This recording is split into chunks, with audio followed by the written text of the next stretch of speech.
Anderson, o que vai acontecer, né?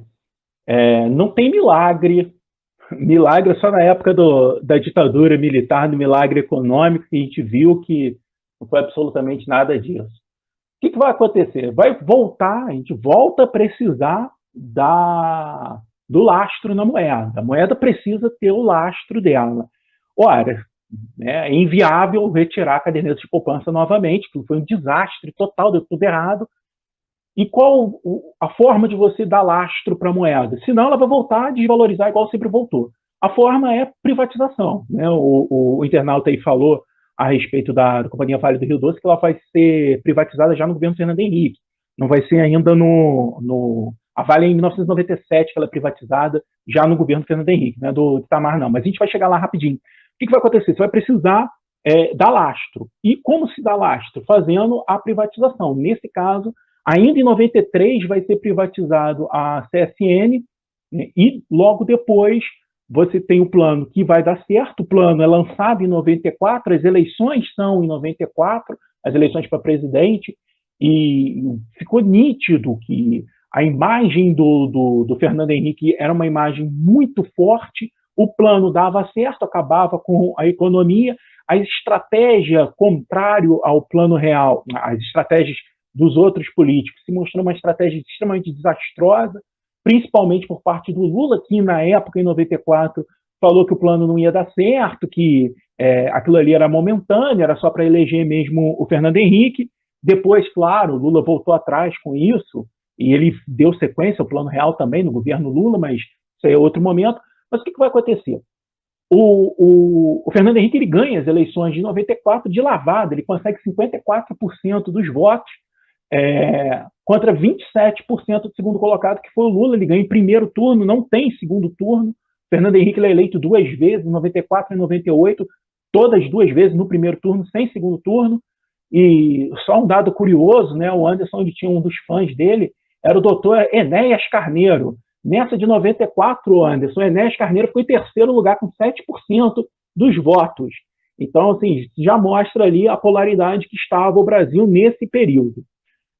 O Fernando Henrique começa o mandato dele a partir de 1º de janeiro de 1995, como de fato presidente da República, e aí sim a gente começa a ideia do neoliberalismo ser colocada em prática. E é sempre bom a gente pensar que esse neoliberalismo nunca é um neoliberalismo completo, é sempre parcial, é muito complexo você colocar uma ideologia tão forte da noite para o dia, né? Ainda que a gente percebesse ideias neoliberais em outros governos, um pouquinho lá no Sarney e tudo mais, mas a marca, digamos assim, do governo do Fernando Henrique é o caminho neoliberal que leva a privatizações. E qual era o objetivo dele? Gerar esse lastro do Brasil. Quando eu falo em lastro, é a garantia que você vai ter para quem quer investir no Brasil. Vamos supor, o professor Anderson ele mora fora do Brasil, mora em outro país, e ele tem $1 milhão que ele quer investir em algum lugar. Ele vai olhar as taxas de juros, quanto que cobra, qual a taxa de juros do Brasil? Se a taxa de juros no Brasil é uma taxa boa, né, que vale a pena ele colocar o dinheiro, ele vai colocar aqui.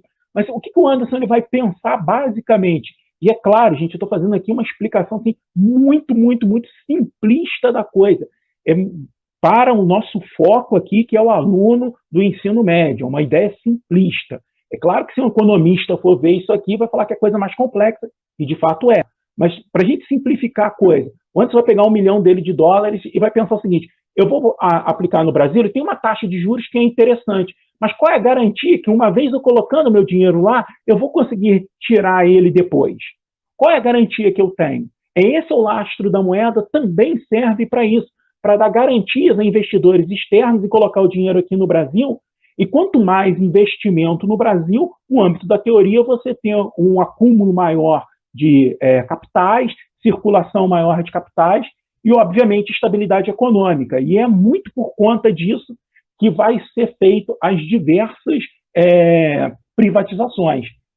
Algumas vão ficar muito famosas, a Vale do Rio Doce fica muito famosa, até porque logo depois, se eu muito me engano, em 99, já se descobre grandes jazidas de ouro, no qual a Vale tinha o poder aqui de fazer a mineração. Então, você vai falar assim, poxa, foi vender, logo depois que vendeu, o negócio aumentou absurdamente de valor, né?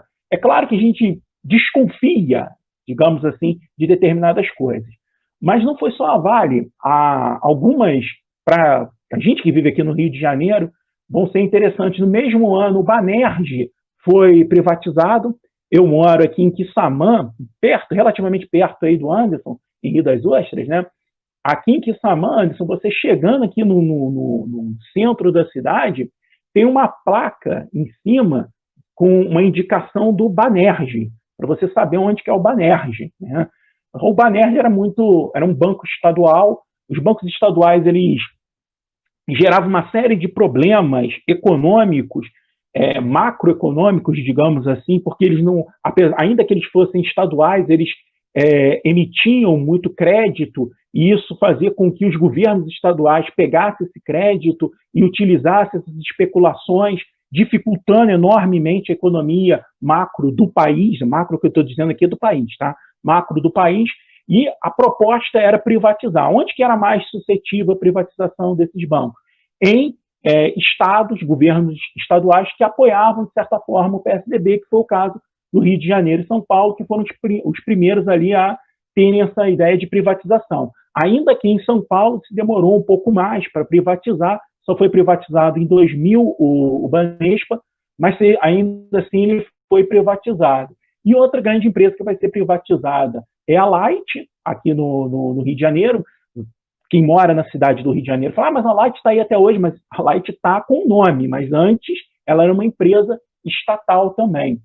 E nesse âmbito da privatização, que ficou marcado para a vida de muita gente, é a das telecomunicações, né?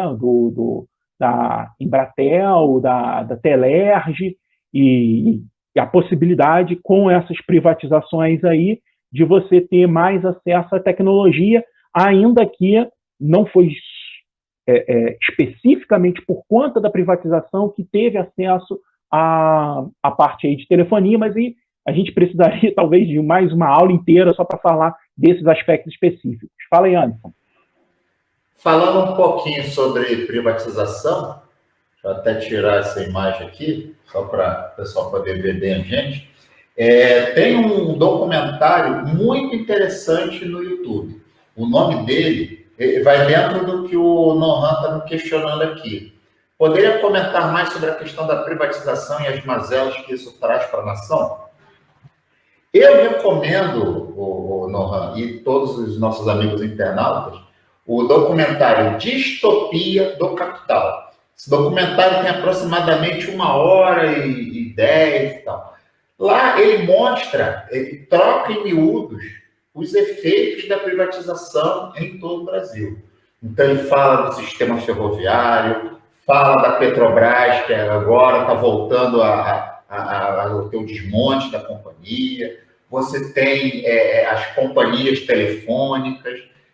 Na verdade, esse processo de privatização, ele começa, a teoria que é levantada, que começa já no governo Sarney. Já no governo Sarney, você começa a sucatear, você começa já a não ter tanto investimento. Na verdade, boa parte das privatizações acontece num consenso que acontece bem longe daqui, em Washington. Na verdade, a economia do mundo capitalista, ela é dirigida pelos Estados Unidos. E lá, o Banco Mundial, o Fundo Monetário Internacional, a sede de todos esses órgãos é nos Estados Unidos. E lá, todo tipo de pressão política e econômica é feita pelos Estados Unidos, até por liderar a economia mundial. E lá tem diversas recomendações de privatizar os serviços, de privatizar essas empresas. E olha que interessante, a gente não estava com a crise da saúde, em que várias organizações sociais estavam envolvidas em denúncia de corrupção e tal. Isso foi recomendação do Banco Mundial lá atrás.